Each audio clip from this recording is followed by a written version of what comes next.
Hello everyone, so in today's class we are going to learn how to make clay cow. For this you can use even super clay, but here I am using air dye clay. Take your clay, knead it well and then give this a triangular shape. This triangular shape is going to be our cow's body. Now make two little hands and stick it to the body. By using same method, make two legs and attach to the body. Actually here I am making a cartoonish version of cow which is actually sitting. The reason why I am making this cow in this position is because it's very easy to make as well as it looks cute. And also make hoops by using black clay and attach to it. And now moving towards head, use super clay. With the help of your hand, give it a round shape.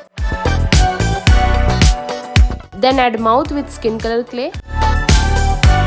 Use clay tool to make nose and eyes. And stick that head to the body. Now for ears, just take small amount of clay and give this clay a teardrop shape. And use any clay tool to add those depths and then glue it to the head. Use color pen, sketch or even marker to add those details. And here is the final look. And you can use this cow as keychain or even for decoration purpose.